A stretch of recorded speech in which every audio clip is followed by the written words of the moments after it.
Namaste and a very warm welcome to each and every one of you who's joining across the globe for our monthly storytelling session. It's a joy to gather through stories, isn't it? Ancient, personal, poetic stories that connect hearts, culture, and continents. So let's cherish this sacred space of listening and reflection. Before we begin, a thought to set the tone. Stories are the communal currency of humanity. It's very well said by Tahir Shah. So, with that, let's dive into our first story. So, the first teller of the day is Les Schaffer from Virginia. And Les Schaffer brings alive Jewish folk tales and historical tales with deep wisdom and subtle humor. Today, he is going to share with us Calm Town of Fools in a Foolish World, a tale from Jewish tradition filled with laughter and life's paradoxes. Over to you, sir. Well, thank you. I am having computer problems this morning, so I'm on my phone, which is not optimal, and you get to see my messy storeroom behind me. That's fine. Kelm. Well, we all live in Kelm. Every town has its town fools. Some towns have more than their quota. Uh, Now, we got to learn how to say Kelm. It's not Kelm. It's not Chelm. It's Kelm. And reality sort of where reality and story get mixed together. There are two Chelm. There's the real city of Chelm in Poland, and then there's the real city of Chelm in these Yiddish folk tales. And you might wonder how that happened. It's a long story. I haven't got time for that now. Trust me, there are two Helms. And the people in the town of Helm, the city of Helm in Poland, their daughters, their daughters get all upset because nobody wants to marry somebody from Helm, confusing the two towns, confusing reality with story. Another question people ask is, how did Helm come to be this town of fools? Well, there's a story. You gotta. It starts with an angel. The angels all have their tasks. One angel is tasked with going out every day and circulating around, flying around the world, dropping off the fools that are going to be born in the world that day. And as I said, every town has its town fool. So this angel is kept busy day after day after day. Another thing you should know about angels, angels love to party, and they party hard. And they had a party this evening. And it was a big party, a hard party. They partied hard. The next morning, our angel, who was to carry the bag of fools, of foolish souls that are going to be born that day all around the world, he's a little chicken, a little hungover. Flying is not that easy when you're hungover, but he's doing the best he can, flying over this place, that way dropping us all here. He gets, he gets, he gets to flying over the town of Helm. Now, Helm is surrounded by tall mountains with sharp peaks, and the angel is doing his best to fly, but he hits a downdraft, and down he goes, and he sort of loses control, and the sack of foolish souls he's holding on to sort of drops, and he grabs hold of one corner of it, and that sack of fools scrapes across the top of one of those sharp mountain peaks.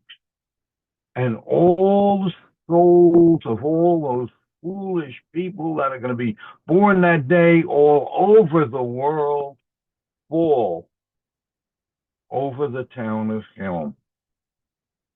And that's how it started. Oh, those poor Helmites. They, uh, they think they're smart, but we know they're not. For example, there was trouble in Helm once, and the trouble was the darkness. The people had no streetlights. The people didn't know about streetlights or anything like that. So in the dark of night, when there was no moon, they would go, if you went out, you would trip, you would fall, they would bang into each other, they would walk into walls, walk through windows. It was awful. It was awful. Finally, a stranger came, a traveling salesman, maybe from Krakow. He sees the situation and he tells the people, you know, in our town, in Krakow, we have streetlights. And when you have streetlights, this miserable mess you have it and dark nights would not happen. The people in Helm are thrilled with this idea. A streetlight. Who knew? Who would think of such a thing?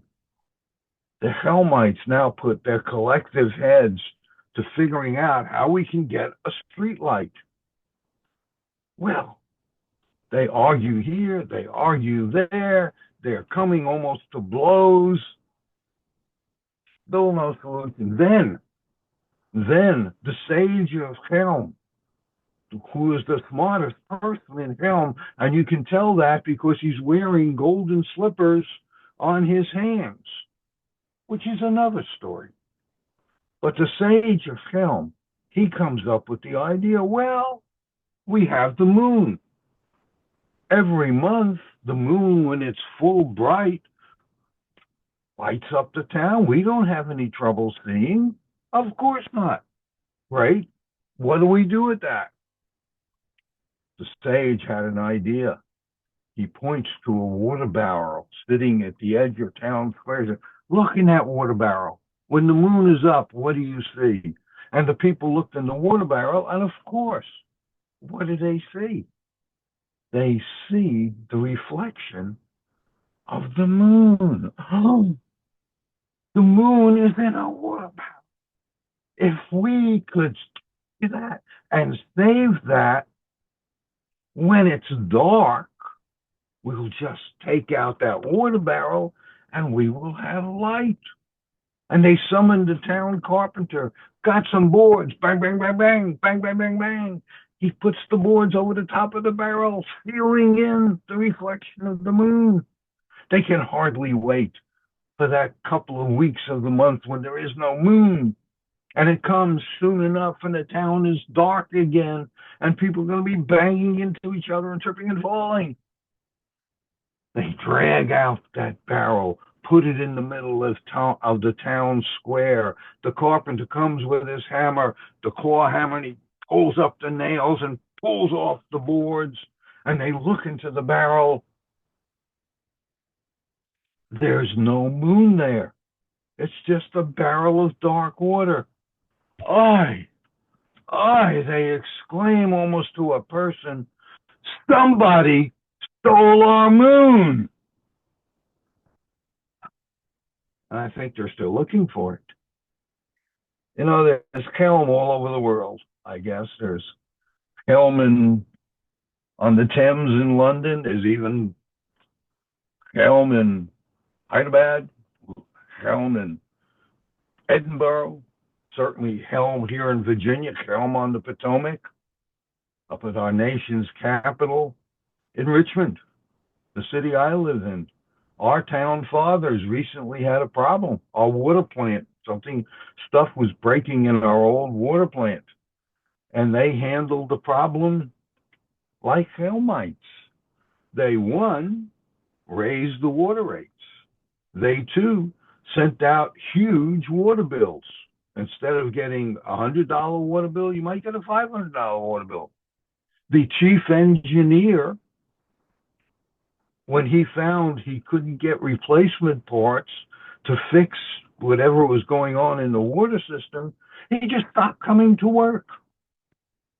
The mayor, who was getting ready to run in the election for lieutenant governor, he decided to just ignore the problem.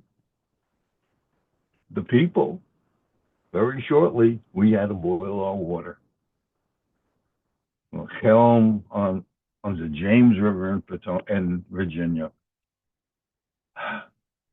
There was trouble in Helm again. Always trouble in Helm. This time, there was no salt. How do you live without salt? You can't do it. But there was no salt. You couldn't get any from the merchants. None was coming in from the cities. What to do? And they thought about it and thought about it. They called the town council, the wisest man in town with his golden slippers. He thought about it, racked his brain. They argued, they fought what to do. They couldn't come up with any solution. Finally, the second wisest man in Helm, the rabbi of Helm, who was a pretty wise guy, he had an idea. He had the solution to this no salt problem. He told the townspeople, tomorrow morning, all you housewives, gather the last grains of salt in your pantries, in your kitchens, and bring those grains of salt to the town field right outside of town. And the next morning, they did that. All the housewives came with their little bits of grains of salt, and the rabbi took them all, and the rabbi went and sowed the salt onto the ground. Plop, plop, plop, plop. The last remaining grains of salt, and they covered up that salt with a thin layer of dirt and tamped it down. And the rabbi announced, now we will grow our own salt. We will grow our own salt. We will never run out again. We will even have salt enough to sell to other people. We will be the wonder of this part of our world. Sounds like a wonderful idea. Why not? Grow your own salt. How come we didn't think of that before? People would just throw. They had the solution. The rabbi tells them, this is so important. Somebody ought to stay here tonight and guard this field. Who knows who might come along and want to steal the last of our salt or something. Okay, who's going to stand guard? Nobody wanted to do it. The rabbi, being the rabbi, well, it's my responsibility to the community. I'll stay.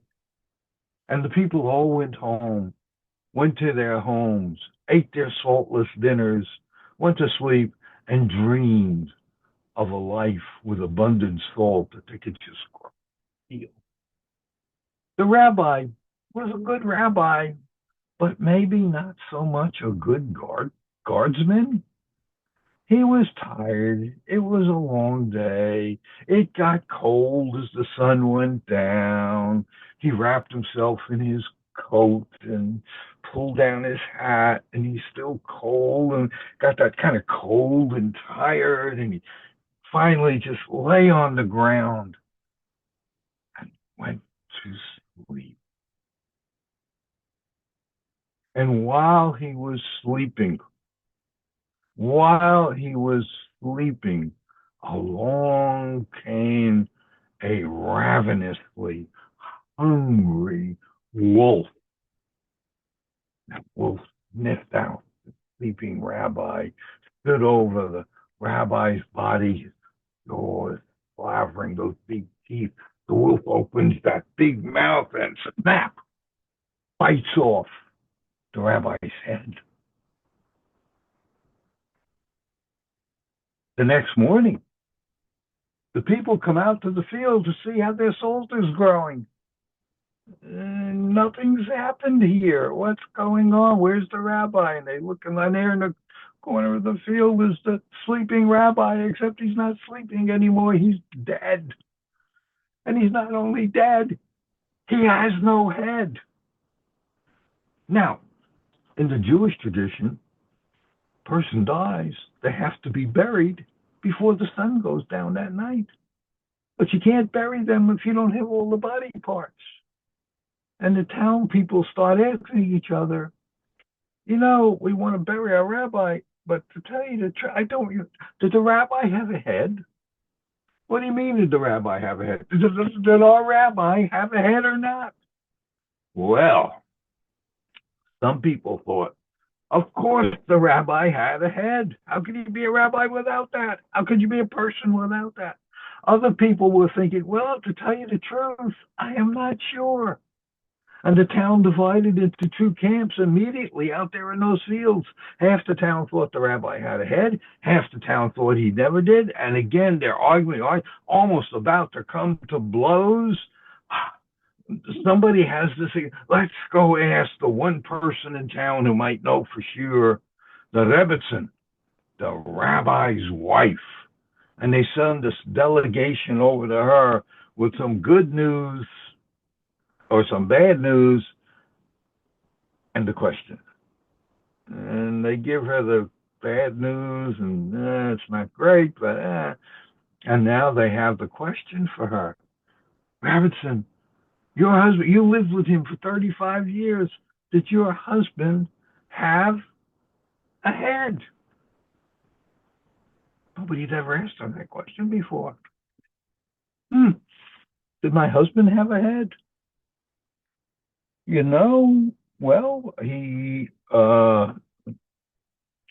tell you the truth, I don't know. I, I'm not sure I ever noticed. Or if I did notice, that was a long time ago.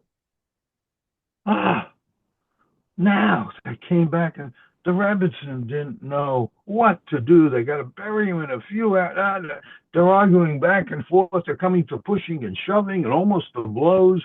A stranger comes along, a traveling salesman from Krakow. Where else? He listens to this argument. He thinks of, what are these people arguing about? He finally calls the townspeople together. He says, I'll tell you this. Maybe this will help you. Your rabbi, if he thought he could grow salt by sowing it in the ground and have it grow like wheat, that is definite proof.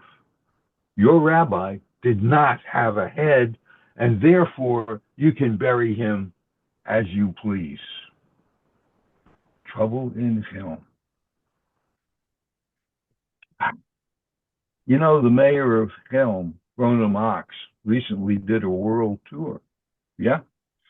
He came to Richmond and made a speech at the Richmond Public Forum. And he told us, people, I have to say, in my travels around, I have to say that the world is becoming more and more like Helm every day. Even here in your beautiful city. It's all going to be, before we know it, one great big film. How much time do I have left? How much time do we have? We just now have a few minutes for discussion. Okay. How was your town like Helm? Is your town like Helm? How is it in Chennai? I think my country is like Helm. I'm still a USA. I'm still a USA. Yeah, a good time not to be here, I think. Uh, But if you can come back. Yeah. so It looks like that. Yeah, what does Helm mean? People take things literally when they shouldn't take things literally. Is that part of it? What is the foolishness? I I think as human beings, we sometimes think we're a lot smarter than we really are, and we have an answer for everything, even if the answer makes no sense. And I think as human beings, sometimes the more it makes no sense, the harder we push for it. And I think everywhere, so many places, but maybe everywhere, it all starts looking like film. Uh, and it's maybe one of the things that makes us human. I don't know.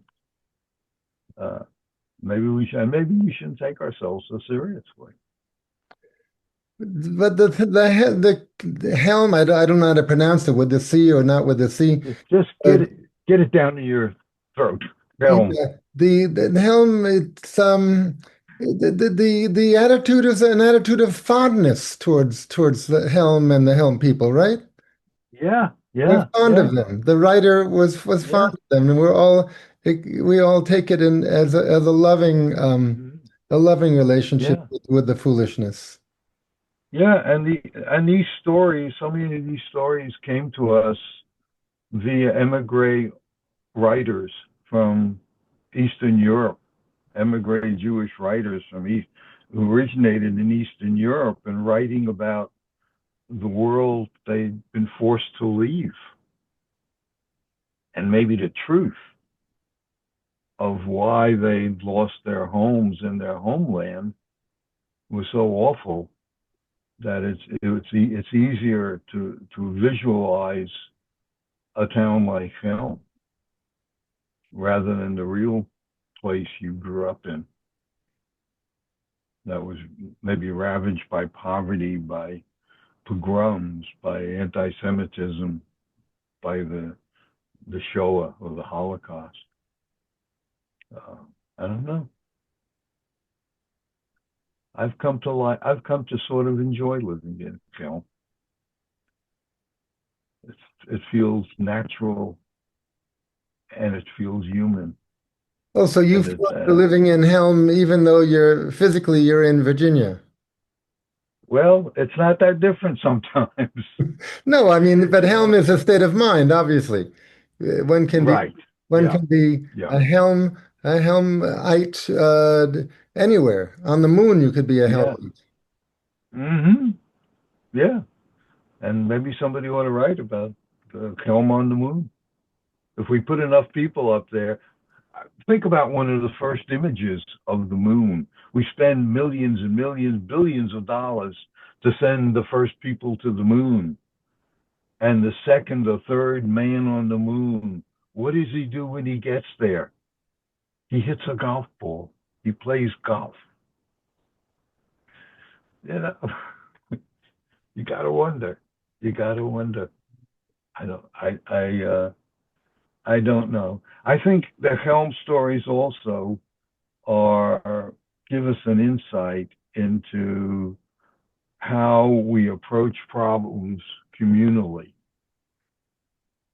and how easily it is maybe to sway a group this way or that way.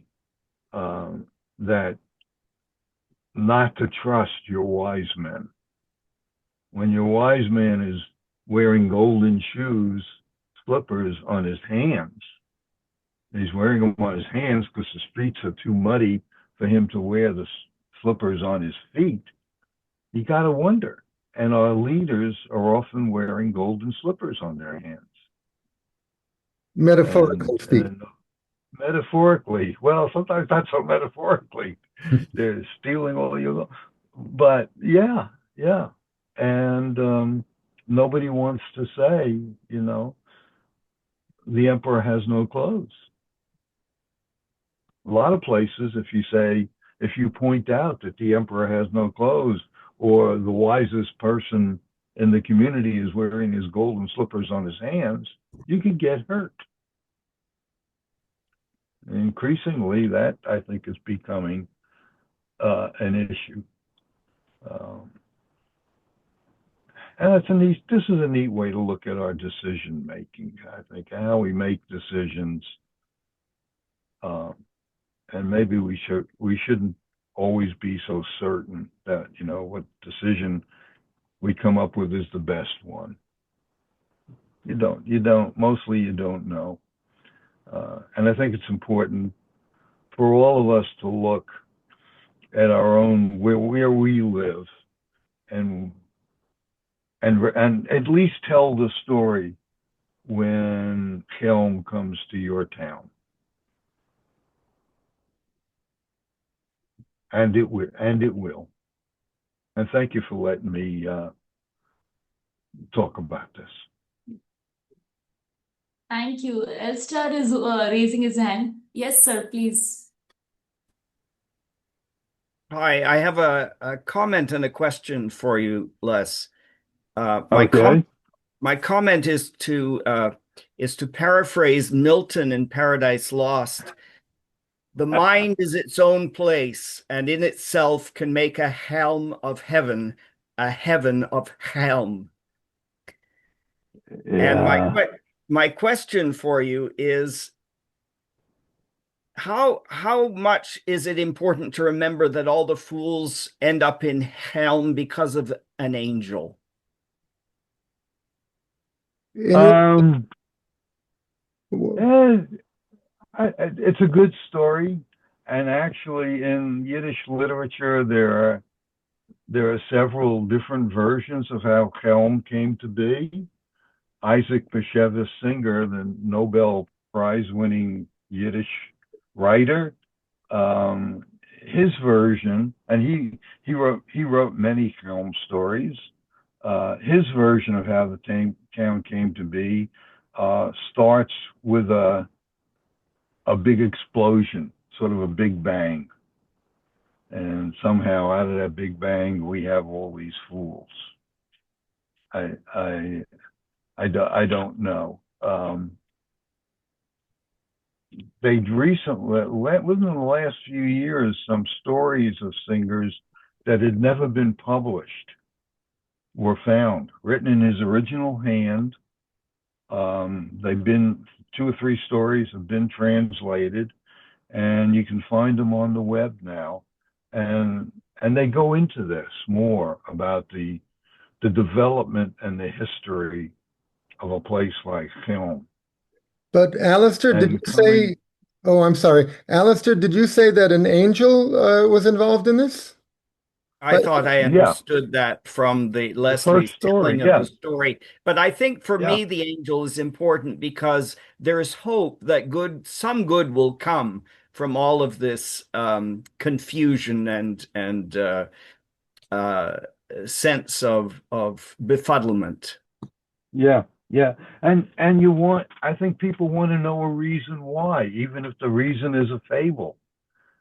Before we started, Eric was talking about the origins of the Loch Ness Monster and how it's related to early Christianity in England and Scotland. I think we're always trying to explain how things are.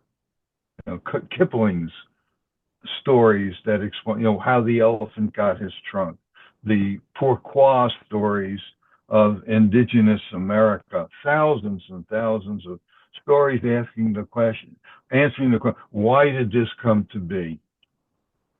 Why is Raven black? Why does skunk have the white stripe? Why does such and such an animal have a brown nose? We're looking for reasons why, and maybe the ultimate question we're asking is why are we, of all the creatures on this planet, and maybe in the universe, I don't know, why are we, and why are we the way we are? That begs, of course, that we finish that sentence. Why are we so evil? Well, maybe it has to do with our opposable thumbs. I I, I don't know. But we certainly have a propensity for that, don't we? And the writers and the storytellers from Jump Street, right from the beginning, knew that. It may be one of the most apparent things about we humans, um, is we have the capacity for good, we have the capacity for evil. And which one do we feed? Hi, Cinderella Mosley. Your picture just How came you up. doing, Leslie? How you Yeah, feeling? I I am love the good. I story don't know. because I like that shirt. I like the stories because see, one thing that people have to learn to stop criticizing people of you know more than I do. or I am better than Mm-hmm. you. Nobody's no better on Mother Earth. Okay. Mm-hmm. I went through a lot in my time, and the Great Spirit had blessed me and started writing stories of my own. Mm-hmm. I found, Mm-hmm. and I have a dear friend, which I miss so dearly. She's from India. She went home to take care of her family. And she taught me, she says, listen, observation, mouth closed, and you learn all.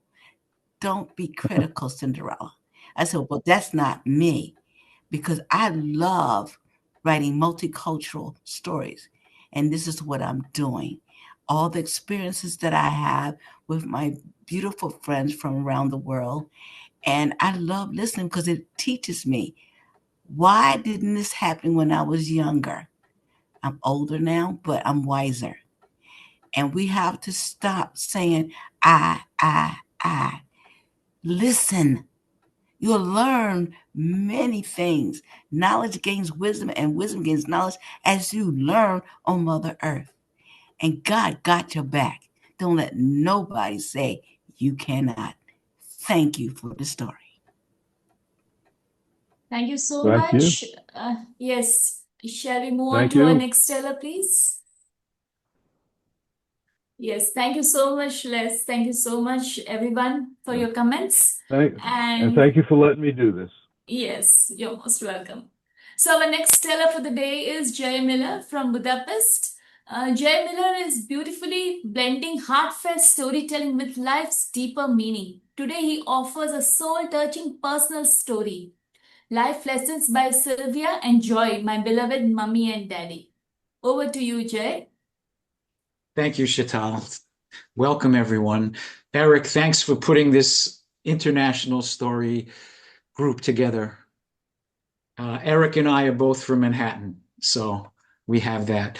So my parents, Joe and Sylvia, I always called Sylvia Mommy, and Joe was Joe. And they were first generation Americans, although my father was made in Budapest, 3 tram stops from where I'm sitting right now, but he was born in Manhattan, in the same hospital where my mother and I and most of our families were born there, in Beth Israel Hospital, which unfortunately has been recently closed.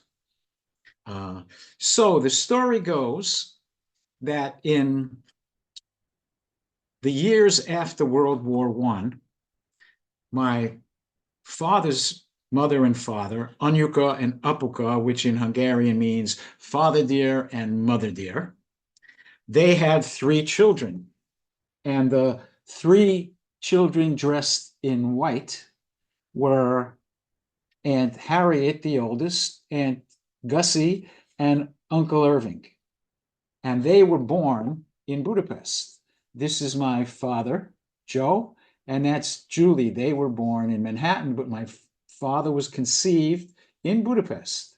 And on the trip on the SS Rotterdam, my grandma felt seasick. And with 3 little kids and my grandpa, but it turned out that actually she was pregnant. So she was having morning sickness as she was transversing the Atlantic Ocean by boat.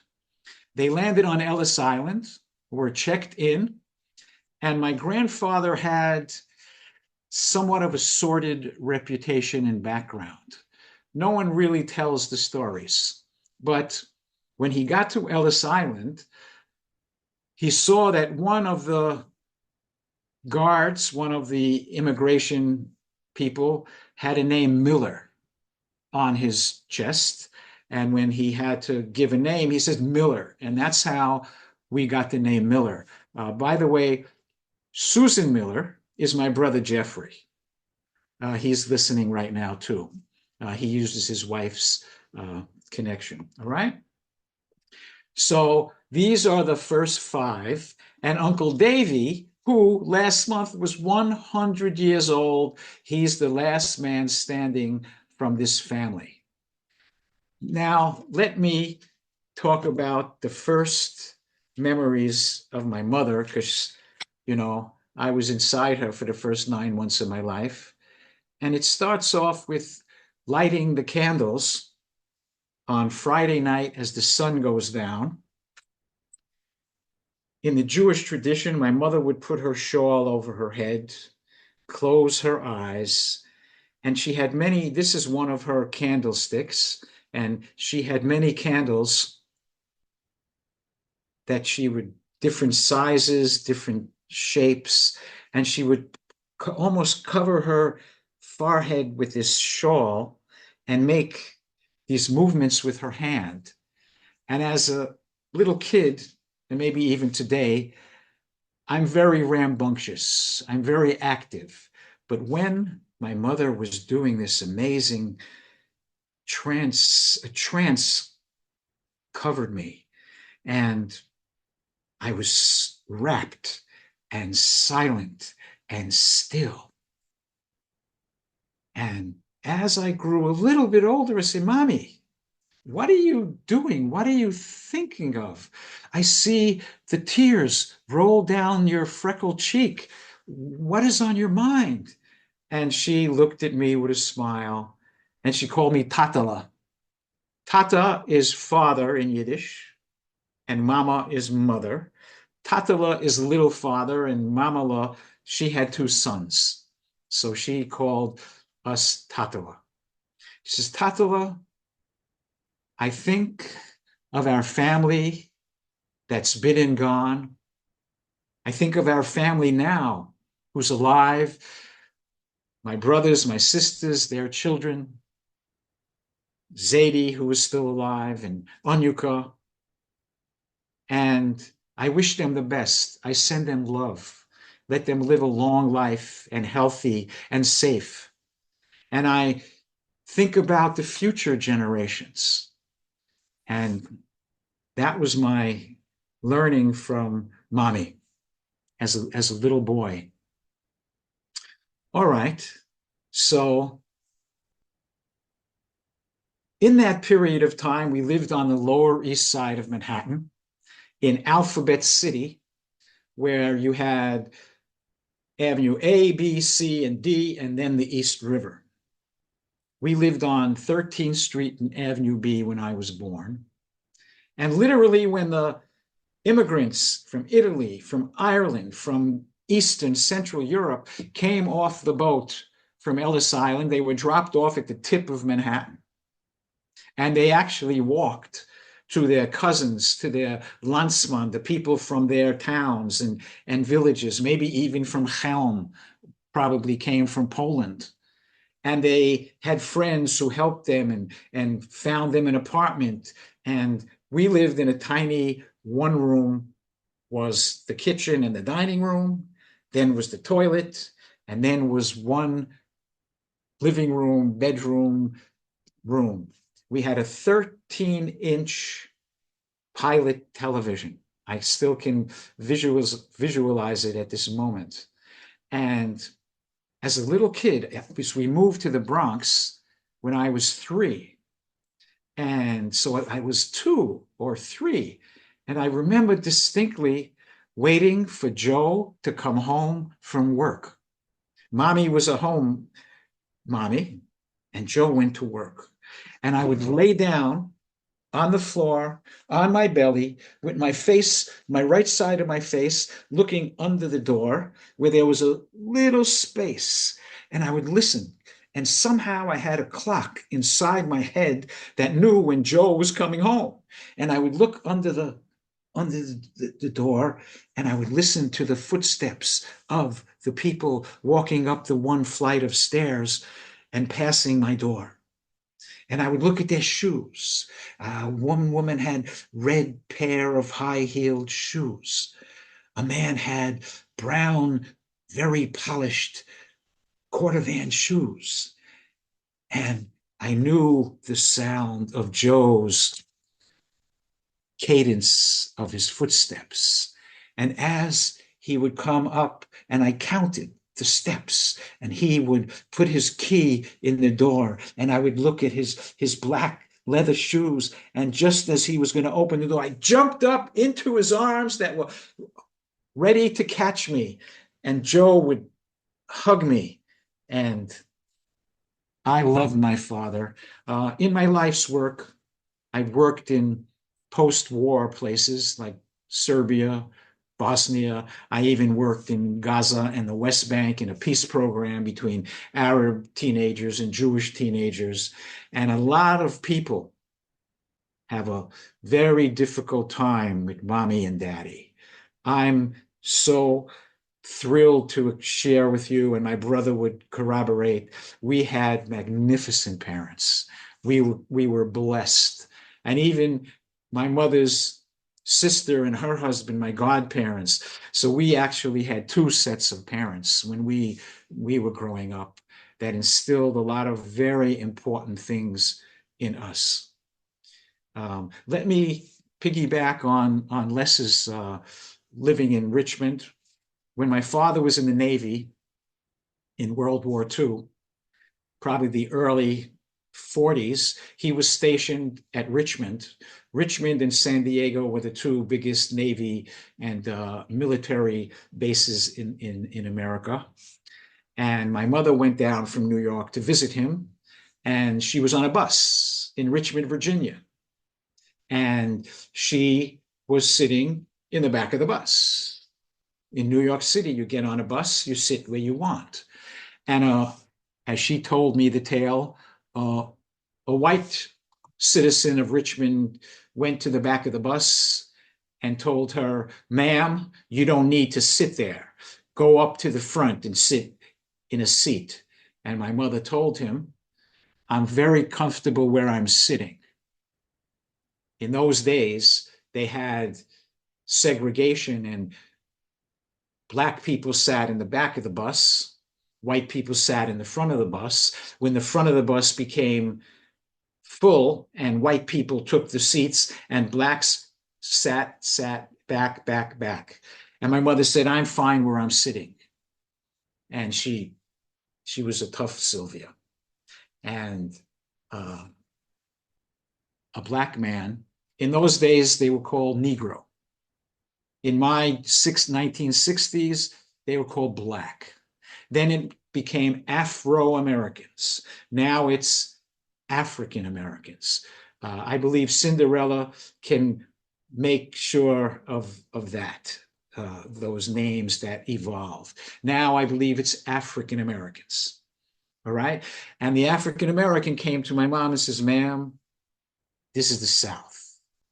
I appreciate what you're doing, but please go sit in the front." And she never finished the story, so I don't know if she did or if she didn't. What would you do if you were in that situation? Okay, so we learn from our parents by watching them, by absorbing their behaviors. And my mom used to tell me, "You are so wonderful, it took me 2 tries to have you," because her first pregnancy ended in a miscarriage. And I was 5.5 years old when my mom was pregnant again. And I was going to have a brother or a sister. And I wanted a sister. You know, I'm a guy. I wanted a sister, right? And it was Sunday evening. In America, in New York, we call evening 6, 7 o'clock p.m. In Hungary, they call it the afternoon. So it was evening, and we were sitting in our Bronx apartment watching that 13-inch Pilot TV. We were watching Lassie. And my mother, which was very strange for me, had gone to the hospital a week before. They wanted to make sure, they wanted to monitor her because she had lost the first child before me. So she was in the hospital, and I was home with Joe. And Joe wasn't such a great cook, but, you know, we went out, we had Chinese food, we'd had pizza, and everything was quiet, and we were watching Lassie. If any of you remember, in the 1950s, so this is the mid-50s, and Lassie was black and white, right? And the phone rings. By the way, the phone rang, right? And my father picked it up, and I was watching him. I always love to watch people. And he says to me, the baby's coming. I got to go to the hospital to get the baby. I said, oh, fantastic. And Aunt Shari Nani, is Hungarian. Tante Shari is Yiddish, but Aunt Shari was English. She lived across the hall. She lived in Budapest. And fortunately, as the war came to Budapest, she left. She came to the Bronx to live. And she was our cousin aunt across the hall. And my father asked, Shadi, come and take care of my son. I have to go get the baby. So my father puts on his coat, and he asks me, he says, Jay, you still want a daughter, your sister? I said, he said, you have to think now. I have to go. Please give me an answer. Do you still want a sister? And I say, no, I changed my mind. I want a brother. And great. He says, okay, I'm going to get him. And I walk him to the door. He goes out of the door. And just before he closes the door, he pops his head back in. He says, we need a name. What name do you want to give your brother? So I say, oh, and in Lassie, if you go back to YouTube of the 50s, it was the Miller family. And Jeff Miller was the kid who was the boy in Lassie. I said, okay, Jeff, I want Jeff Miller. And that's my brother's name. And here is that room in the Bronx. That's me with the tie, and that's Jeff when he was a little kid. And I remember when my mother came home with this tiny little baby, and there was a crib ready, waiting, and she put him this little thing in the crib. And when they went outside, I was looking at this little thing. This was my brother.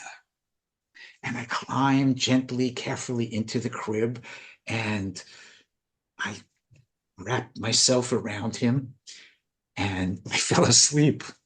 And my mother, I remember coming in very gently, Jay, you have to get out of the crib. The baby's very delicate. And that was my first day with my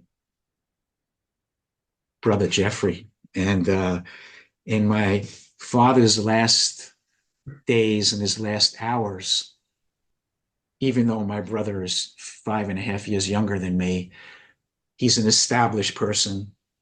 He lived in the same house for 32 years, 38 years. He had the same business in the same town for 32 years. Now he's retired and lives beautifully in a magnificent house on a golf course in Long Island. And he's the established, consistent person. And my father said to him in his last hours, Jeffrey, take care of your big brother. And I have to say, he has, and he always will. And I love him very much. So that's us when we were little kids, right? My mother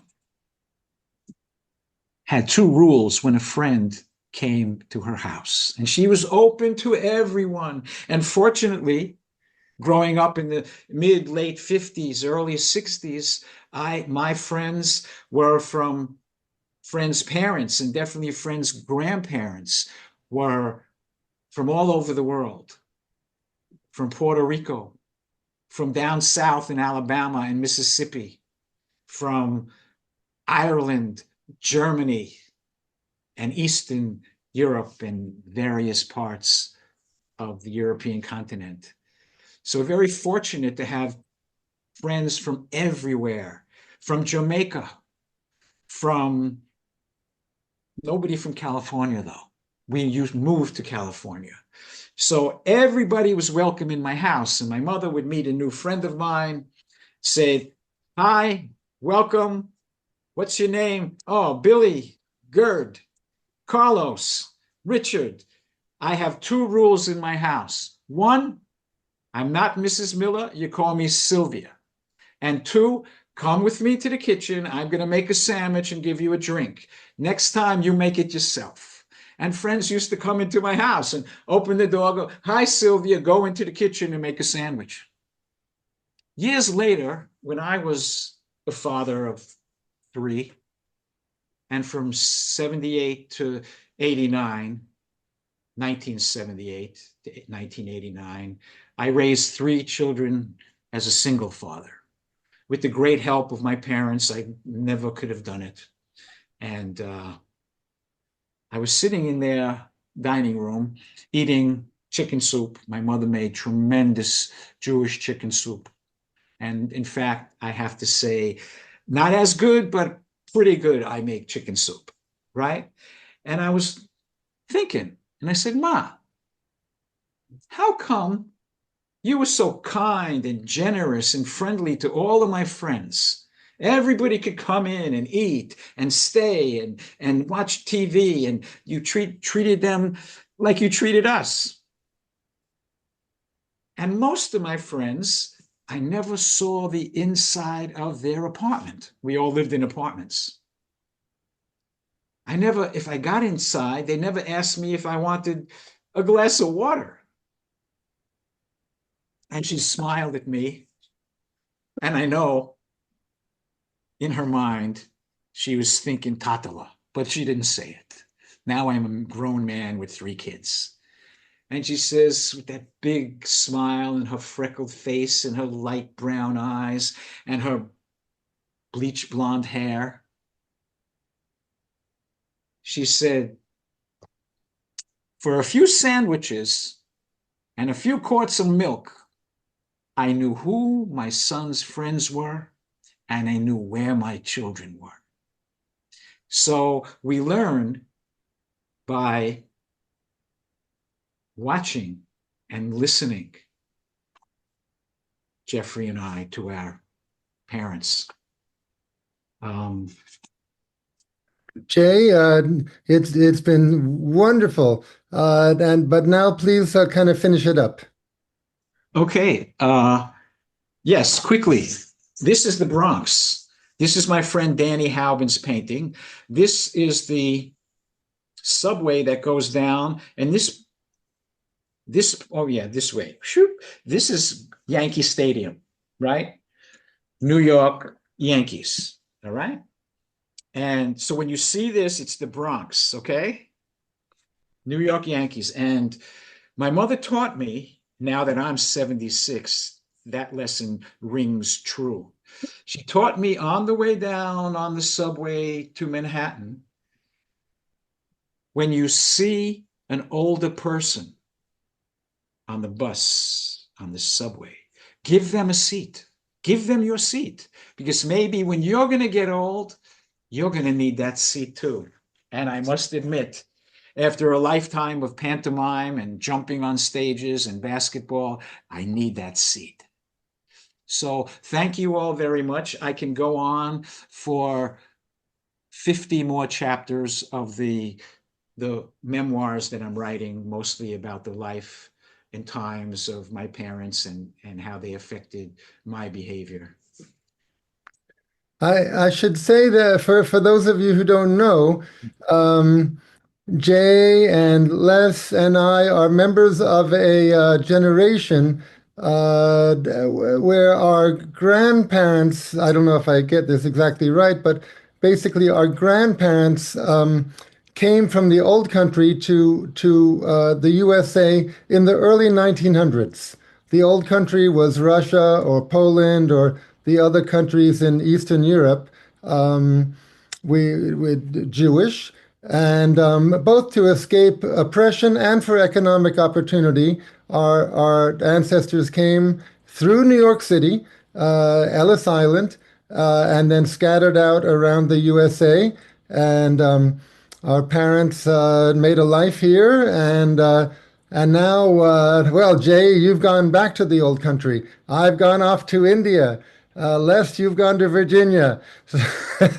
So we've scattered around, but are of that generation, and I know I can speak for all three of us to say that we're just sick over what's going on there. Uh, uh, Jay, you said you've worked in the peace movement, trying to bring people together there, and I just everyone should. You can tell from the stories that Jay and Les told. There was a lot of love. There was a lot of gentleness. There was also a lot of tension. But our experience of Judaism has nothing to do with bombing people, for goodness sake. Les, did you want to say something? No, I think you said it very well. Jay, I grew up in the Bronx too. When you showed that picture of Yankee Stadium, my grandma's apartment was right behind that, right by the L stop, not far from the L stop. Um, and yeah, we, all this negative energy going toward immigrants now in our country is awful for those of us who grew up in immigrant families and know what our families had to offer, and any immigrant family we know what they have to offer. It's just yucky. Um, I think Kathy Mintz or Janet Mintz, who's watching, put up a note that their family's in that group too. You didn't have to be Jewish to be part of that. It was a huge movement of people from Southern and Eastern Europe to America in about a 50-year period.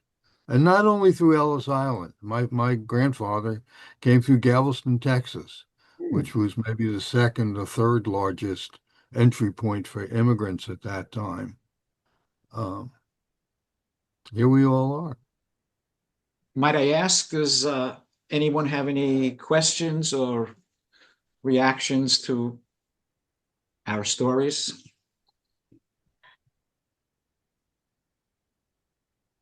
Cinderella, put your mic on, please.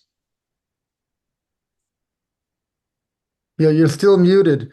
And Sheettal, please, Sheettal, you're the moderator. Please, Yes. please moderate. No, I didn't get a chance to talk. You were talking, so I didn't want to come in between. That's fine. Go ahead. So Cinderella, and then Vishali has raised yes, her yes. hand. Yes. Yes, Cinderella. Nope, you're still on mute, Cinderella. Now she's up. No. She's Can you not. hear me now? Yes. Is her volume down?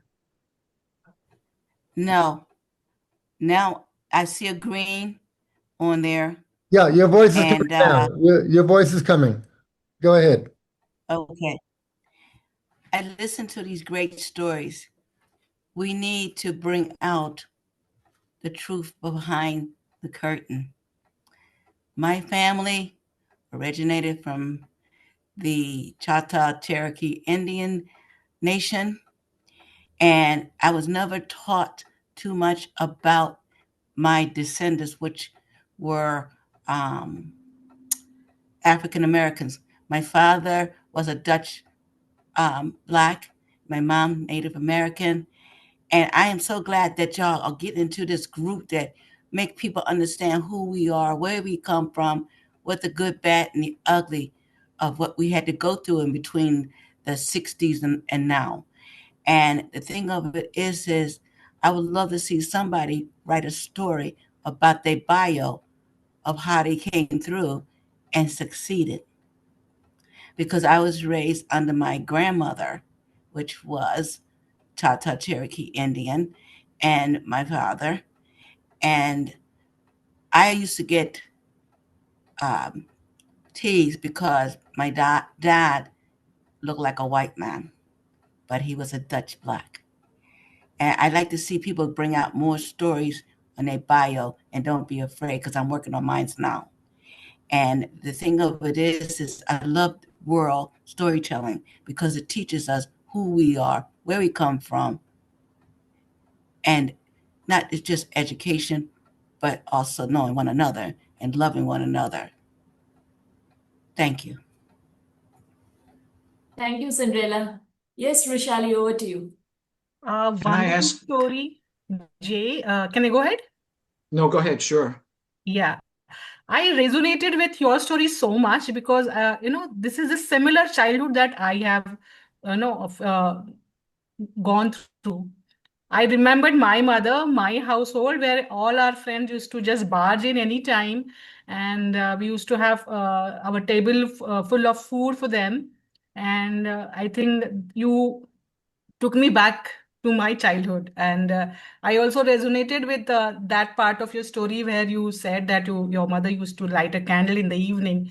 We do that in India. Every household has that ritual of lighting a lamp near the temple in India. So this is just, a prayer to God for giving us a good day and one more day to live. So wonderful story, Jay, and all the best for your memoir. Thank you.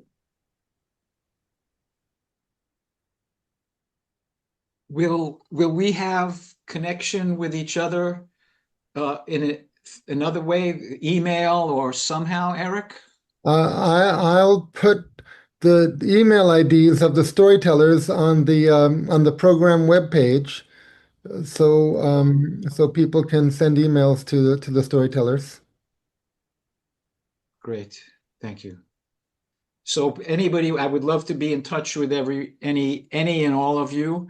And as I'm writing my memoirs for many years now, my brother keeps asking me, when is the book coming out? When is the book? I said, I'm living it actually still. And I have 25 stories written, and I would love feedback from everybody. I have a few people who are my readers and, and critique, but I would like your input to expand, how I see my own life from your perspective. So Thank by you the so way, much. Yeah. Yes. just to be clear, my family, both my mother's and father's parents, came to America post World War I. Yes. And fortunately they did. I'll leave it at that. Yes. So That was a wonderful story, Jay. Thank you so much. And let's move on to our third teller of the day. That is Shraddha Nigavekar from Pune. So Shraddha blends traditional tales and lived experiences with charm and insight. Today she brings The Hare and the Farmyard, an animal fable, followed by a related personal experience story. Over to you, Shraddha. Hello, everyone. My name is Shraddha Nigavekar. Thank you, Sheettal, for that lovely introduction. And thank you to Les and Jay for those wonderful stories before mine. Loved them. Well, because we are racing with time, let me just dive right in. I have been officially learning telling stories since about 2020, and I love to experiment with different kinds of genres and styles of telling.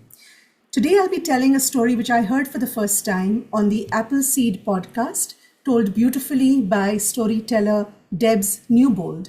And the title of her story was The Hare and the Farmyard. However, I'll be intertwining this story with a personal lived experience of mine, and a personal experience which I have never shared before. Never shared before because it's an experience from a time from my childhood when I felt most vulnerable. And it was a very embarrassing kind of experience for me, and which is why I had never shared it before. So this is the first time I have mustered up the courage to share it, because it's a tale that must be told, if only to validate other people's lived experiences that may be similar to mine. So please bear with me. I'd like to call my story Choices.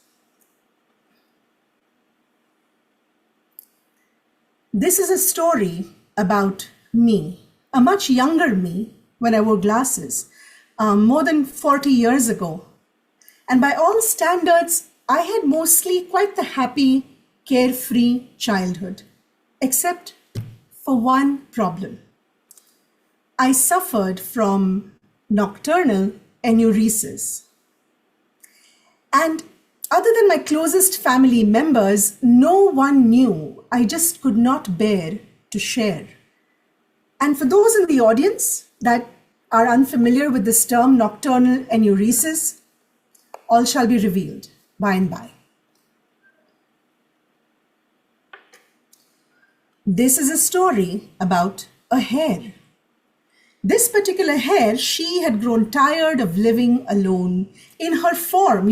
It's what that shallow, patted down, flattened nest is called, where hares camouflage themselves. She was really tired of living alone in her form up on the high, wild grasslands. And she had come down the hill and she had settled in a farmyard. Now, this may seem really strange to those of you who are familiar with the social behavior of hares, because unlike rabbits, hares are usually very solitary creatures. But this hare, she craved company, because like most other hares, she had been followed and chased by those who wished to harm her. And she wanted to be around company, and which is why she had come down the hill into that farmyard. And the farmyard animals, they accepted her. She fitted in quite nicely. She was no trouble at all. And they lived together as family and friends. They lived together happily as friends.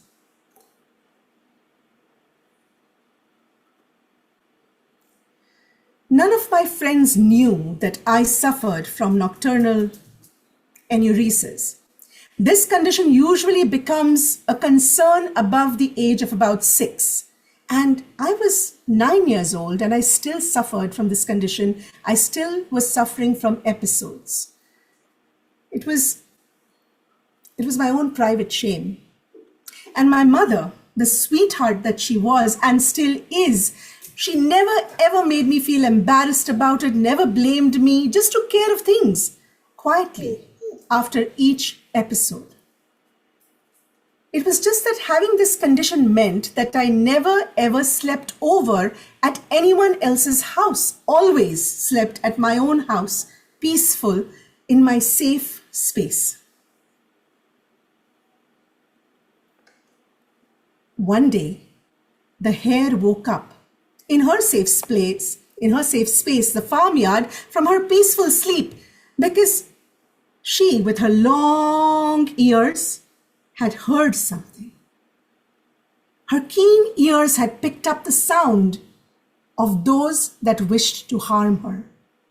And her keen ears heard it before any other creature in that farmyard did.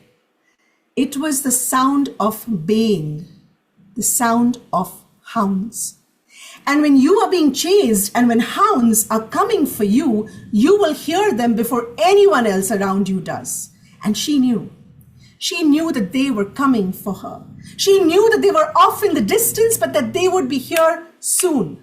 And she always knew that they would have picked up her scent and chased down her scent all the way to the farmyard, and that eventually they would be upon her.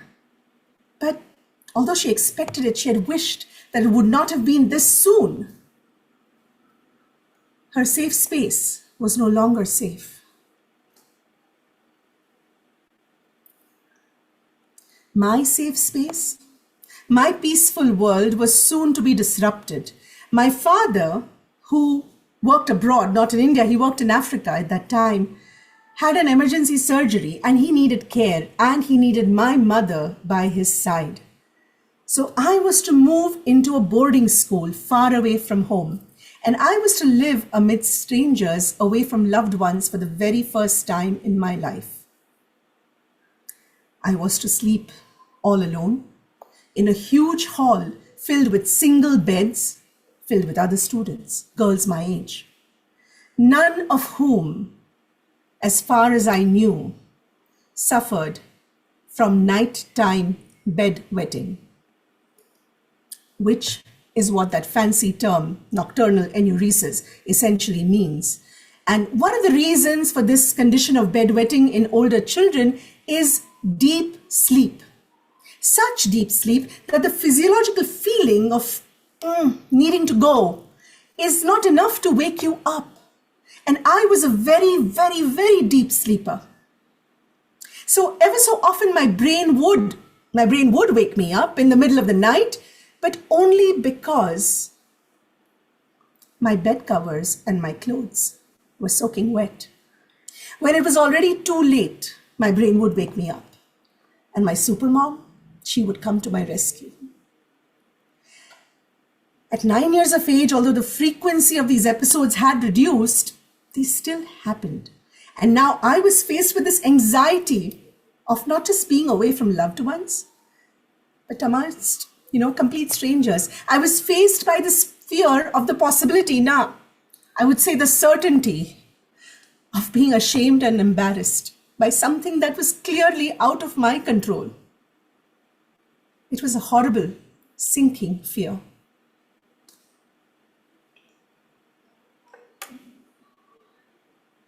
The hair. The hair used tremendous self-control to push her fear down, because she knew that fear would paralyze her. Fear spelled doom. Fear spelled death. She couldn't afford to be afraid. So she pricked up her long, long ears and turned them this way and that. And she could hear the hounds coming a little closer and a little closer and a little closer. But she still had time. And she thought, let me ask my friends in the farmyard. She would ask her friends for help. So first she went to the goat and she said to the goat, please, please, my friend, the hounds, they're coming for me. And could you take me on your back? I know that you can buck and you can skip and you can jump and move quite swiftly. You can take my scent off the ground, lift me up and take me somewhere and hide me until the hounds have been gone. When they don't find me here, when they can't get my scent, they will leave. I promise you, they will leave. Please, will you help me? And the goat said, my friend, I would love to just help you, but I really would, you see. But you see, my back is kind of weak, and I don't think I could even take your weight. I want to help you, but sorry, I can't help. But you are among friends here. There are plenty of others whom you can ask for assistance. Yes. Yes, said the hare. I can understand. And she felt sorry for the goat's weak back. And she went on saying, of course, don't worry about it, goat. And then she went on to the ram and she said to the ram, please, the hounds are coming. They're coming for me. Will you help me? Will you help me figure out a plan? Perhaps a place that I can hide where they won't be able to sniff me out. You're so wise. You've been here a long, long time. Would you please help me out? And the ram in turn said, I would love to help you, my friend. But you should know as well as anyone else that the hounds, they like to eat sheep just as much as they like hare. And I can't put myself at risk like that. I'm sorry. But you here in the farmyard are among friends. I'm sure there must be so many others that you can ask for assistance. Yeah? Yes, said the hare, understanding, the ram's difficulty and fear for his own life.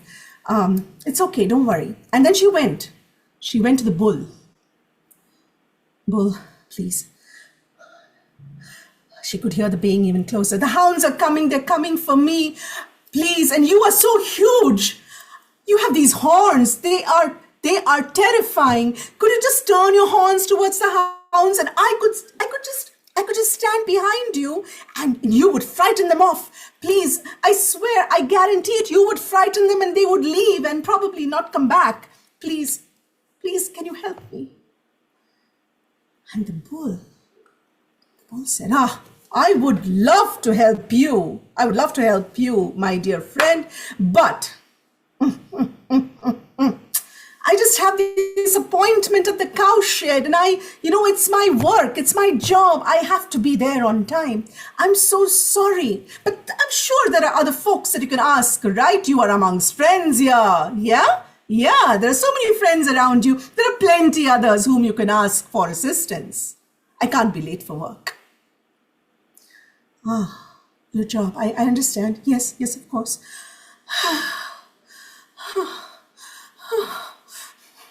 And the bull swaggered off towards the cow's shed, but he looked over his shoulder and he said, just as an afterthought, why don't you go and ask the horse?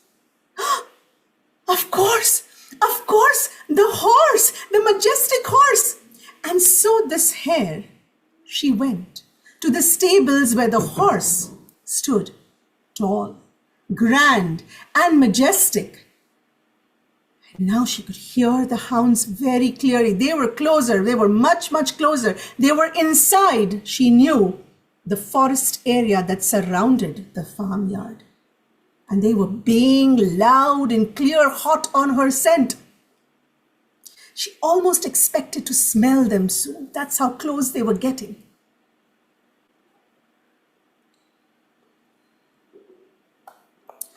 And soon the day dawned when my mother dropped me off to boarding school, both of us fighting back massive tears. I was a confused mess. A part of me was obviously really, really sad that I was going to be away from my loved ones, from my parents, from my brother. A part of me was actually excited because, you see, I had read innumerable stories, fictional stories about boarding schools. I was a big fan of Enid Blyton. And of course, a part of me was apprehensive because all of this stuff was going to be very new for me. I didn't know what exactly to expect. But the deepest, darkest, deepest part of me inside was just plain scared. What if I had an episode? And it wasn't even a what if, it was a when I had an episode of bedwetting.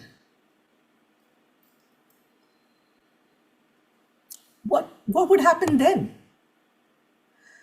And then I met the hostel warden, Miss L. And meeting her did nothing to calm my fears down. She was the most unsmiling, the strictest person I had ever met. Our dormitory hall was huge, and it was connected to the washrooms by a long, dark corridor. Not the best architectural plan to house young girls. My fear was slowly turning to panic. And every single night, after I was admitted to the boarding school, every single night, I tried desperately to stave off falling asleep. I was just afraid that my worst fear would come true.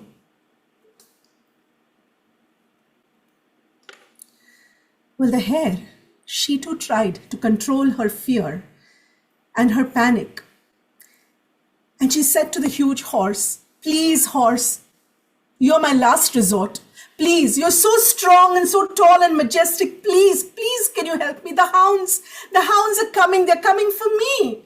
And please, all I ask is can I just stand in the middle of the folds of your tail? Or maybe just behind your forelegs and hide behind them, maybe? Please, could you hide me in the stables and protect me and you can tell them to leave me alone?" And the horse, he said, "Yes, of course, my dear, I would love to help you here. But I have a master and he's waiting for me in the house and I have loads to bear on my back. I can't keep my master waiting. I wish I had time, but I have to go." Of course, said the hare, the very faint voice now. And the horse, he trotted off towards the house where the farmer was waiting for him. And the hare, she walked out of the stables, all alone.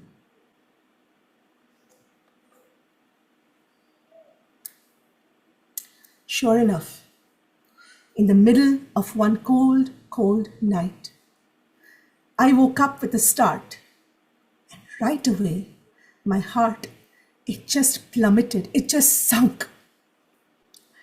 Because I could feel wetness. And my mom was a continent away. And all the girls, they were fast asleep, thankfully. They were fast asleep. I just couldn't bear to wake anyone up. I just didn't trust anyone enough. Then I didn't have anyone to help me. And it dawned upon me that I would just have to take care of this problem. I would just have to take care of this myself. I clearly remember it was pitch dark. But I fumbled around and you know, my side table, and I took my glasses and I wore them on. Pitch dark, couldn't see anything. And yet I closed my eyes. I closed my eyes because then I could just concentrate better by touch and feel. I closed my eyes in the pitch dark. And as quietly as possible, so as to not wake anyone up, I got up. I cleaned up and changed using fresh clothes from my dresser, which was also by my bedside. And then I felt the sides of my bed. And I pulled the corners of my bed sheet, bundling that offensive center part inward, and I added my soiled clothing to it. And then I walked alone, holding that. Walked alone down that long, dark corridor to wash out the reeking package that I held.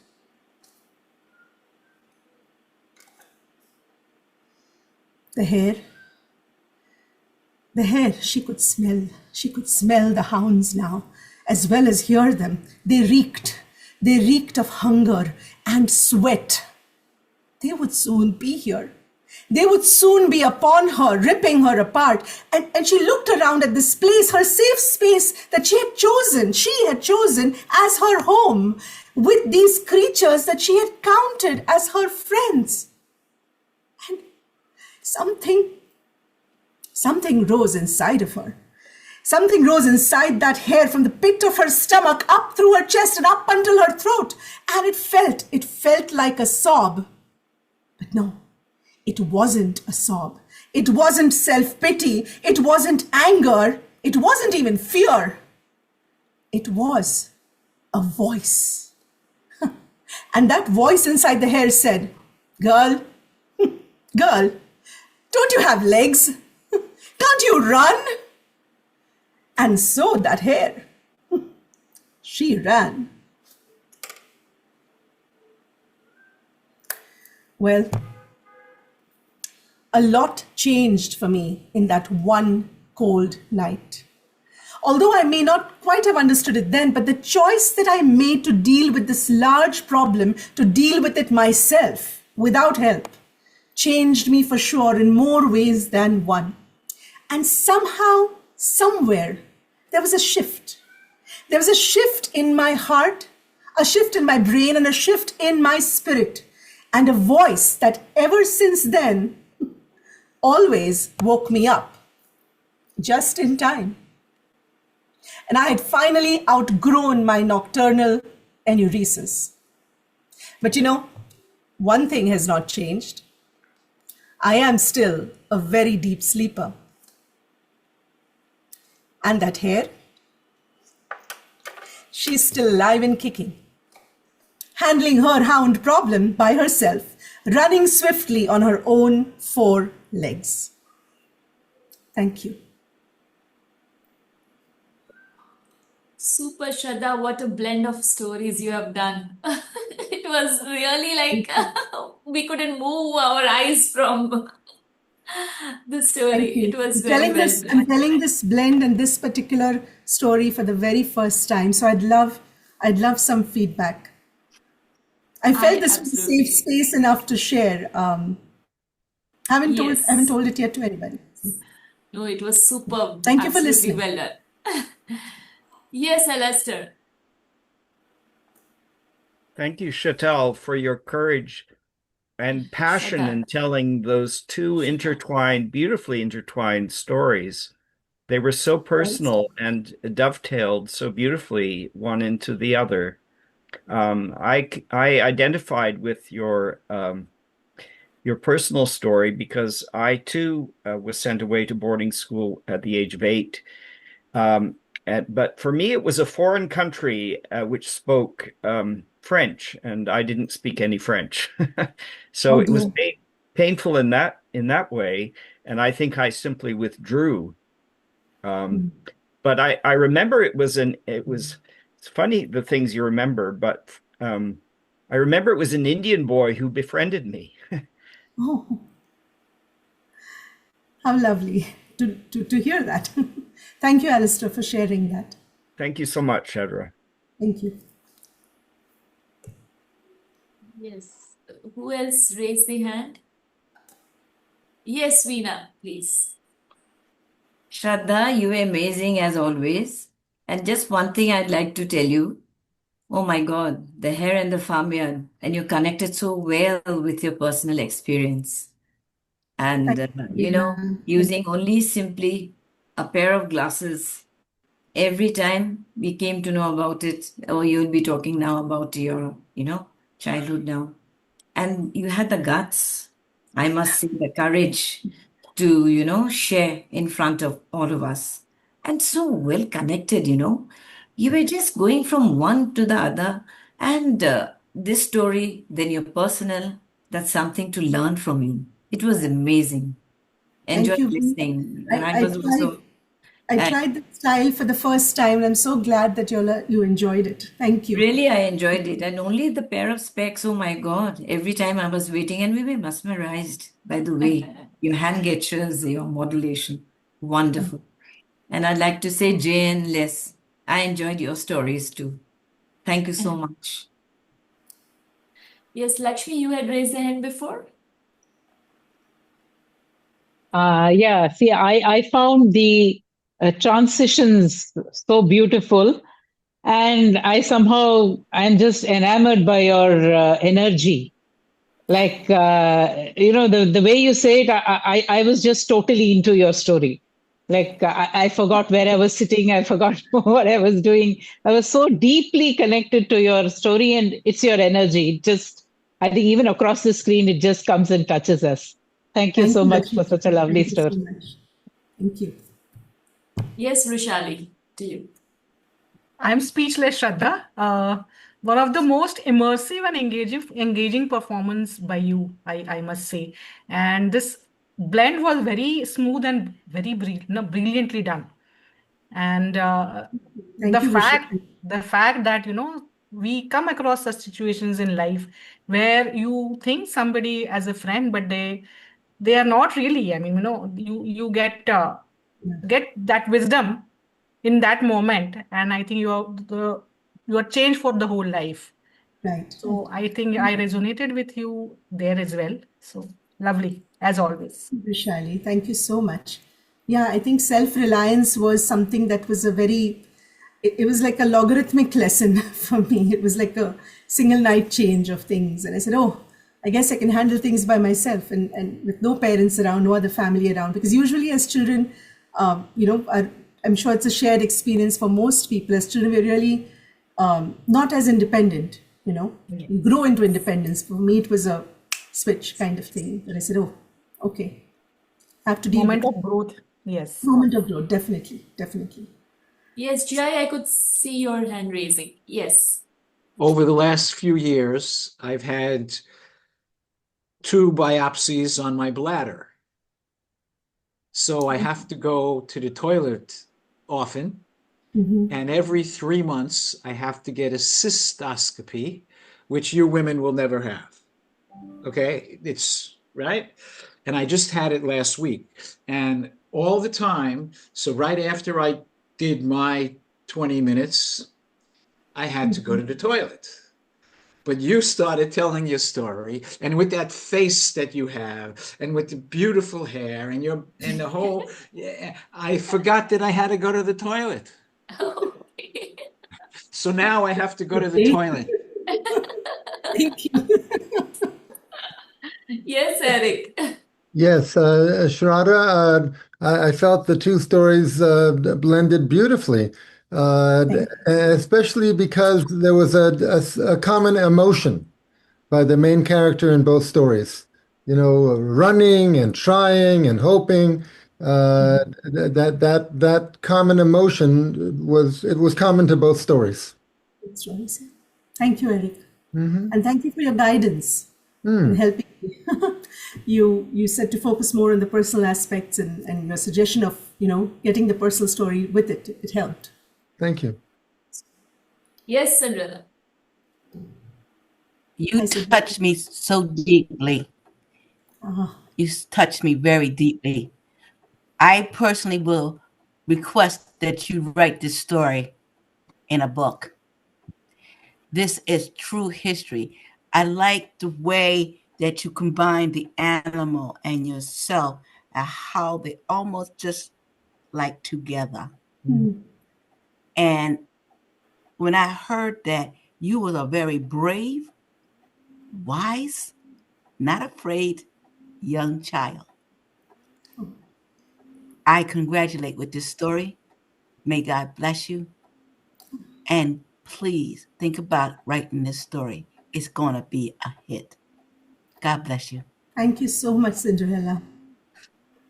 I love your name. Absolutely. Thank you so much. Yes. Thank you, everyone. Yes. My mom made me. Yes. Please carry on, Cinderella.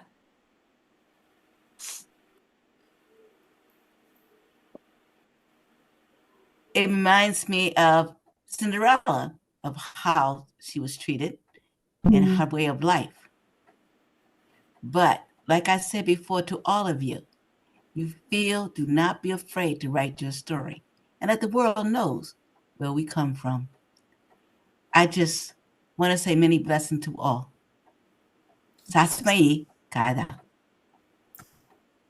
Thank you. Thank you. Yes.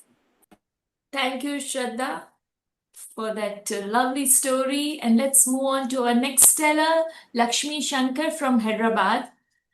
So, a traveler and a poet at heart, Lakshmi turns her journeys into living poems. Today, she shares Living, Growing, Breathing Bridges, a poetic story from her travels in Meghalaya where trees become bridges. Over to you, Lakshmi. Thank you. Thank you so much, Sheettal. So after all this, all these stories, I think my story is it's something little different because, as you said, I am a poet at heart, and so this is like a story and a poem and an experience. So there will be a little bit of storytelling, and then there will be a little bit of poetry. So I'll read a little poetry, I'll tell a little story, and I hope it engages all of you because I was so moved to write this when I was traveling in Meghalaya. Meghalaya is a part of India which is in the northeast. It is the northeastern part of India, which is, I think, not talked about, not written about enough because it's so beautiful. The natural beauty and somehow the very the innocence and the naivety of the people, it just appeals to you so much, and I think that's what really made me write this. So as we were traveling, one of the most beautiful thing which I observed about Meghalaya was something called a sacred forest. So I was seeing a sacred forest for the first time, and as we stepped in, I felt like I was in another world, because it is the belief of the villagers that the spirits of their ancestors live in those forests. And in some way I could sense those spirits. And they believe that you don't take anything from here and you don't leave anything here. So what is there, and nothing should be disturbed. So that is what they believe. And the story, my story is about actually you can see the bridge in the background. That is the backdrop. So this was one of the bridges that we visited. So it is like the two banks, two trees come and then they just embrace each other. It is so beautiful. And sadly, I could go only to one of these. There is another double-decker bridge where there are two bridges, but that was a 6-hour trek. I could do only a 3-hour trek. So this is what I living, growing, breathing bridges. 1,000 years ago, in the forests of the east, at the foot of the Khasi Hills, lived a wise old man indeed, who loved the animals and the trees and the sacred grove of old and ancient trees, where the Holy Spirits roamed happy and free, and the birds and the bees flew merrily from tree to tree. But soon the monsoons came, bringing dark clouds laden with rain, lashing the earth with fury and force, taking away all that came in its course. She made the rivers swell, and the streams they roared and rushed, taking along their way the bamboo bridges that in the air did sway. All the village folk ran in dismay to the wise old man in despair, who they felt everything knows. Now they were left all astray, trudging up and down slippery slopes, seeing the river carry away the bamboo bridge they had built with so many hopes. With no way to cross the stream, they came to the wise old man to find a way across the stream, to find an answer to their woes.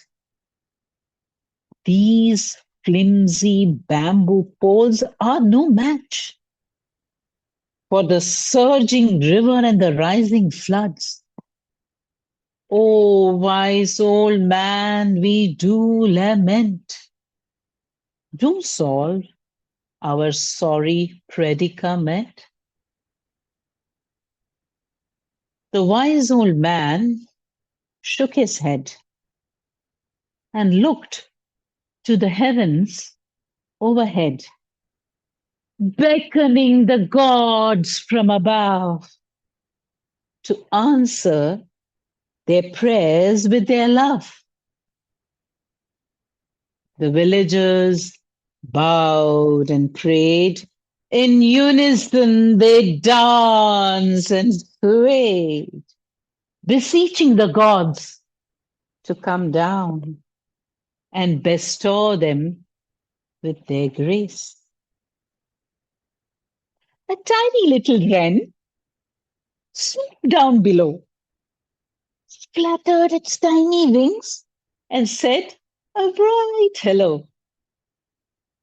It stopped near the stream and circled round and round, pointing to a tiny sapling growing on the ground. Then the wise man knew just what he had to do. He gathered the villagers around and spoke to them about the bridges that grew. He called out to everyone, young and old, to listen and do as he told. Let's plant another simple sapling on the other side and help the trees to grow and reach each other's side. A mountain squirrel came along and joined the wren's sweet song. going to a betel nut tree, he brought along a branch which he laid free. The village folk carried the beetle trunk, making it hollow like a pipe, and let the tree roots grow to span across the gorge. And many, many, many years passed by, and the roots of the trees started dropping down. The villagers took rocks and weighed them down to bring them gently to the ground. All through the years, they nurtured the two trees with love, just like their young children who needed their pure and simple love. So many tens of years have gone by. The trees stood stoically side by side, living, growing, reaching, spanning, bridging, greening everything all around, perched atop the gurgling, gushing cobble stream. In all these years gone past, they have watched everything change as time passed. Nurtured and nourished by living hands, coaxed and cajoled to grow sturdy and strong, root on rock, rock on root, interlocked in everlasting love, gnarled, twisted, tangled, in eternal embrace you stand. Oh, you living bridges of this lovely land. Oh, you living bridges of this beautiful, beautiful land. Thank you.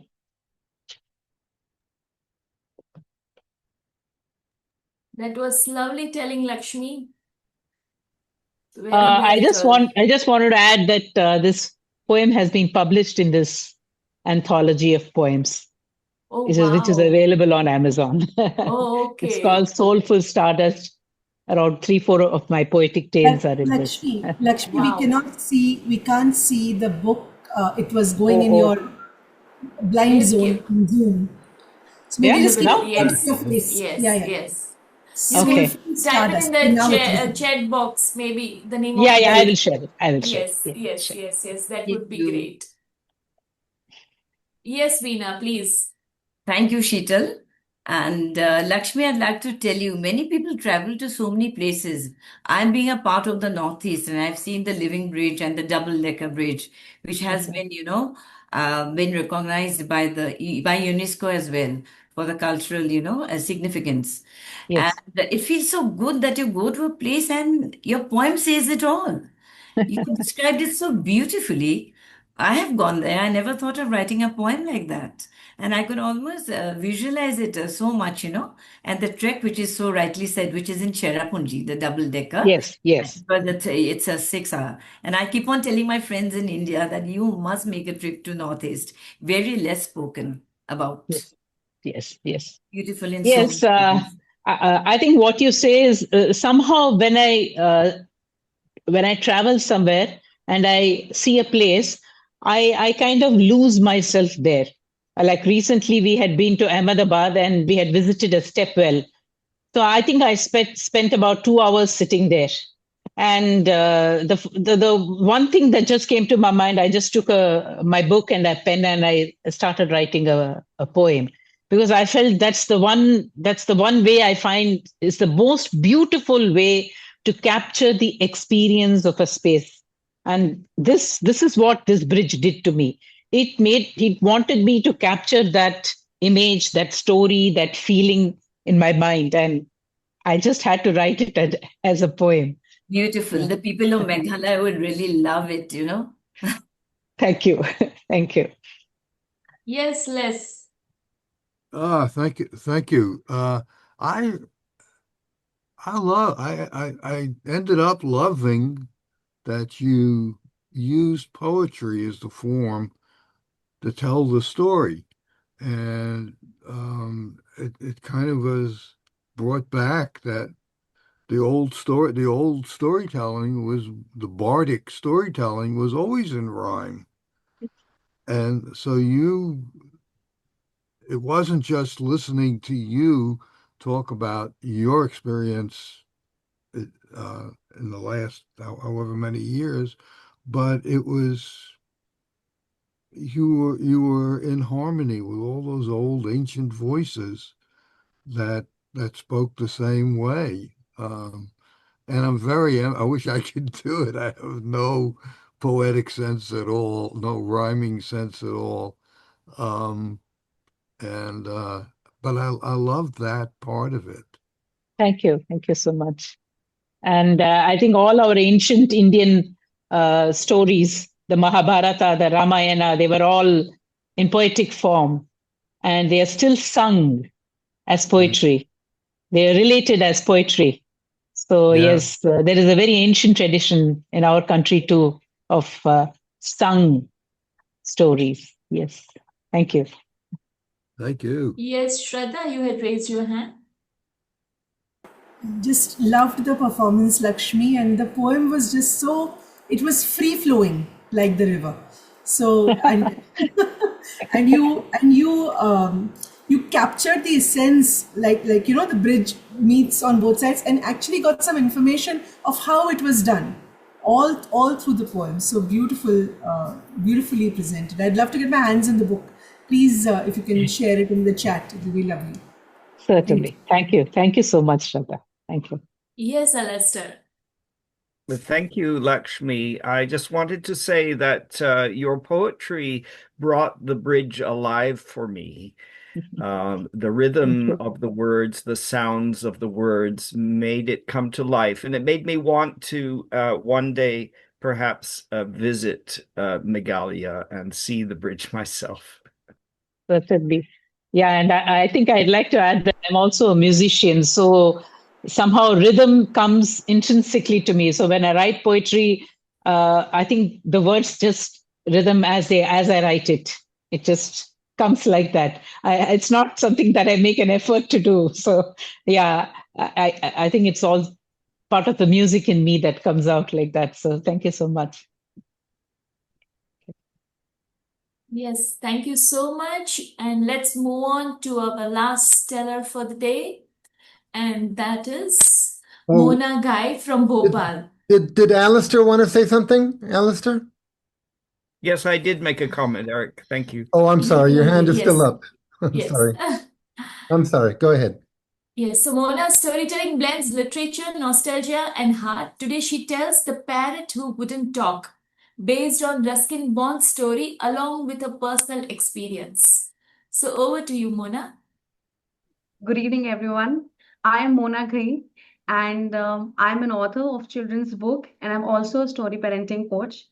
Today, I'll be telling about Ruskin Bond's story, which I read a couple of weeks back, and it's about a parrot who wouldn't talk. So I have made this a nighttime ritual with my children that every night I would dim the lights, they would lay on the bed, and I would tell them a story. We would discuss the story, and I would ask certain questions for 5 minutes, and then they would sleep. We would chant some mantras, and then they would sleep. So for this matter, I have been very consistent in reading stories. So I was reading this story from Ruskin Bond, and it is about a parrot who was a new family member in Ken's family. And Ken lived in a joint family where he had his grandparents, Aunt Ruby who brought this parrot. She was a nature lover, and she got this parrot, and she insisted everyone to, let's take care of this parrot, and also everyone finally agreed, okay, let's have a pet. And Ken was the one who used to take care of the parrot, used to feed the parrot. And when I was reading this, it took me back 20 years when I was, in college, 2004, 2005. And my brother loved birds. So one fine day, he was very excited. He came back home from the college with this cage, and it had a bird inside. But there was a mixed feeling when I saw that bird. It appeared like a piece of flesh, red in color, all scaly, wrinkly skin, and I felt really pity for the bird why it's being caged. But because my brother was really excited, he took this cage to his room, and every night he used to soak lentils for the bird and used to feed with his own hands. Only thing that made us all believe that it was a parrot was the red beak that it had. And this particular bird was so weak, it couldn't walk, it couldn't sit properly. It had claws, but then they were not grown. So I used to pray every night that please let this bird survive. And this went on for a few more days. And one day I went to his room to see the bird, and it has this, hair coming on that red flesh. And after a couple of days, it had these wings and feathers. And we used to keep the windows and doors closed. And this bird used to fly all over the room because we had cats living nearby. So we wanted to keep the bird safe. And um, so when I was reading this story, it was the same case with this particular parrot who was caged. And Ken used to take care, he used to feed chilies, ripe tomatoes. And Aunt Ruby was very excited of having a pet at home. She used to come near the cage, and she used to say to the parrot, "Oh, please kiss me here." And the parrot would take away from her. And the eyes became more smaller, and it was just about to attack. This is what Ken always thought. And one day, Aunt Ruby came really close to the cage, and she was about to kiss the parrot. And this parrot actually took off her spectacles. And since that day, Aunt Ruby was very angry on the bird. Every time she saw the parrot, she used to say, "You are no beauty. You can't sing, you can't talk, you can't dance." This parrot was supposed to be of the breed who could actually talk, and she used to always criticize the parrot. Parrots chant mantras, they talk to the people. Why don't you teach something to the parrot? Talk to him. And Ken always spent silent afternoons when everyone was asleep at home. He used to take the parrot into the veranda and used to talk to the parrot, feed him with chilies and whatever fruit and vegetable was available at home.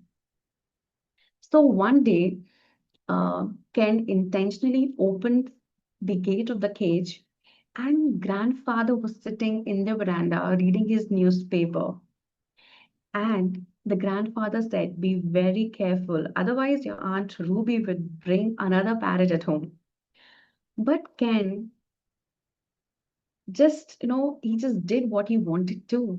He kept the door of the cage opened. This parrot came out of the cage, and uh, summers had started, and the parrot was liking mangoes.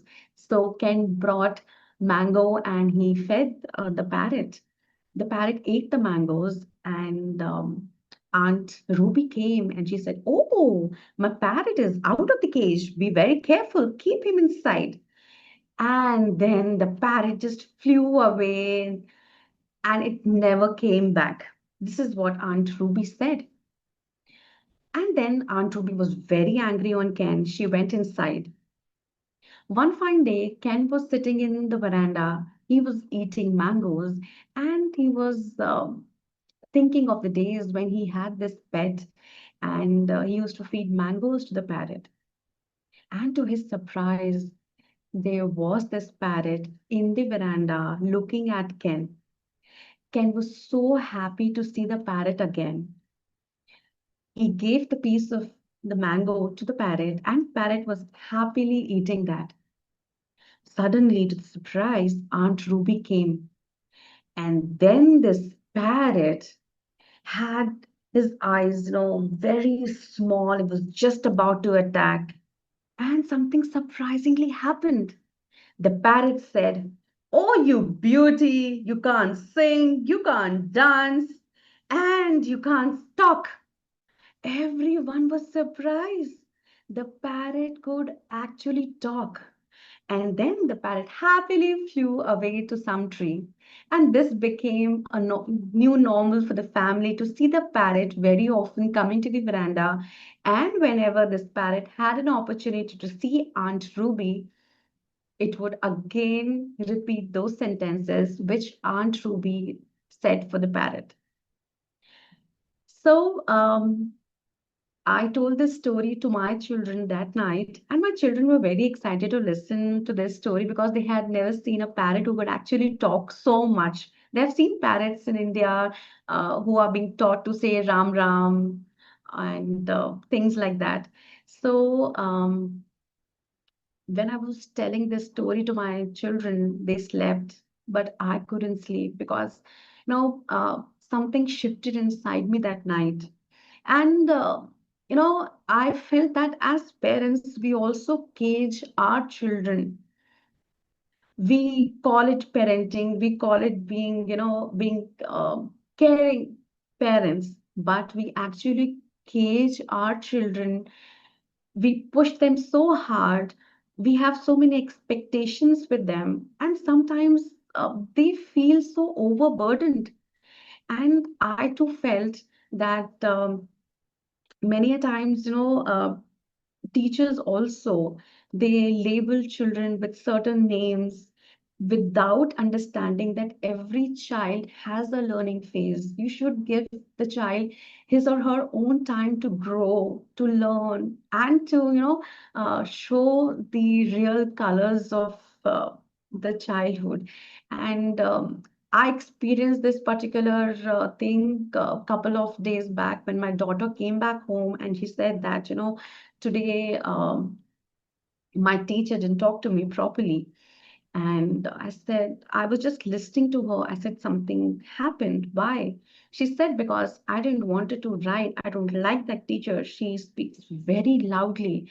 And I was just not in a mood to write. And she was coming back again and again to me and saying, and telling it to me, why aren't you writing? Why aren't you writing? And I just kept quiet. I was just listening and I was letting my daughter talk about what happened at the school. And she came up with this thing that I don't like the teacher because she pushes a lot. It happens that I'm not in a mood to write. Why is she insisting? That is what, we are meant to do at school. And I was speechless. Then this teacher gave a call to me and she said that today I had a hard time with the daughter. She was just not writing anything. And then I said to the teacher, please give her some time. She would. And a few days later, she had this assessment, and the teacher was asking questions. And my daughter was the first one to answer, and she clapped for my daughter. I realized, this learning phase, letting children grow at their own pace is so important for adults to understand. Let's not cage our children. Maybe the cage is very beautiful. As per our perspective, we might think that, we are taking good care. But this over-parenting and burdening our children with our expectation, it is not selfless love. It is actually, there are so many aspects to it. So let them grow, let them nourish, let them be themselves. Thank you so much. Beautiful story, Mona. Yes, we come across this problems nowadays a lot, burdening the child with our expectations. So true. Yes, over to you, audience. Yes, Lakshmi. Yeah, a beautifully told story. And I think it's a wonderful way of bringing out what you're trying to say. Your story brought out the thought so beautifully. And I would like to share a personal experience because I think one of the greatest follies I ever made in my life, I was my son's teacher in a Waldorf school.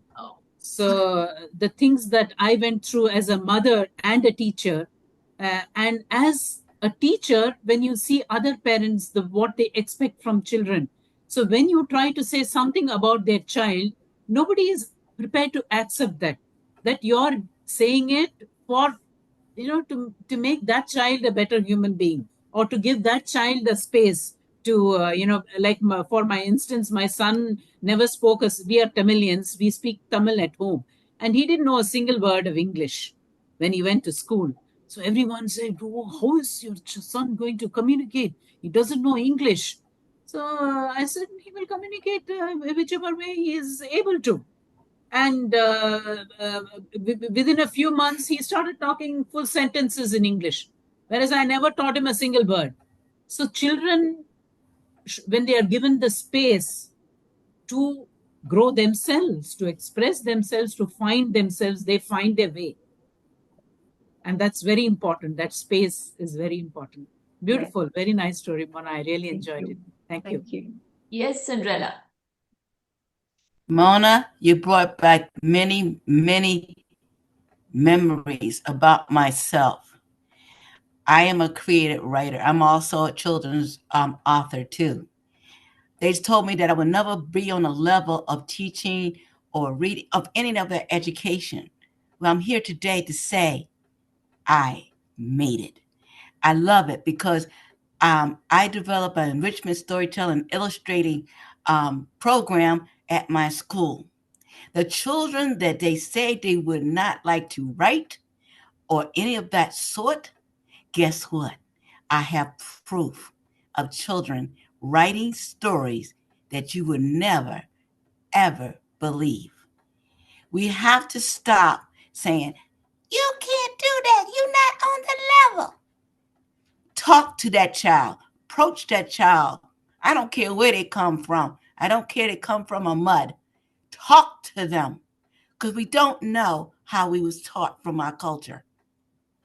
I have experienced 25 years of that storytelling, of how those children surprised me so much. And now they are educators and they have went on to do better things. We need to listen to our children.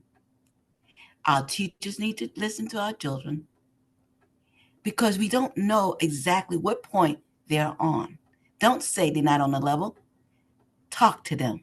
It might be something that she taught that she did not understand, but not tell her. Yes. Thank you for telling that story, Mona. Thank you so much, Cinderella. Sometimes I feel that we should be like Ken. As parents, we should actually let our children do what they want, feed them the right values, and let them decide their own way. Sometimes teachers miss on this part. I have been a teacher myself, and I really wish teachers to be like this, like Ken. Yes, thank you so much. Thank you so much for this lovely tale, Mona. And we are coming to the end of today's session. What a magical evening this was, isn't it? Laughter, memories, family, silence, trees, and tales from land near and far. I remember a quote from J.K. Rowling: there's always room for a story that can transport people to another place. Isn't it? That's so true. So thank you, each teller. Thank you, lovely audience, for your presence and your reflection. Let's keep listening. Let's keep sharing because stories are how we breathe life into the world. Thank you so much, Eric, for this opportunity for hosting it. And thank you, Sheettal. Yes, thank you. And hello, Barry. Hello, Barry. Barry, you got a haircut.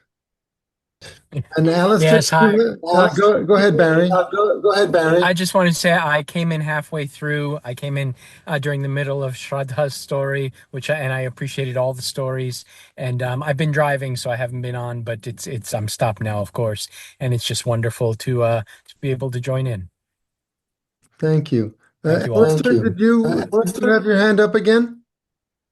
Alistair? Yes, I just wanted to say that Mona really brought home to me the very international nature of storytelling. I remember seeing a series of video conferences between American and Iranian teachers, and as they shared their stories, they realized that they had so much more in common than they had differences. And I think stories really bring that out in people around the world. And I just wish we had more of it. Thank you so much, Eric, for creating this platform. Thank you. Okay, Sheettal, shall we? Well, Yeah. first we'll stop recording.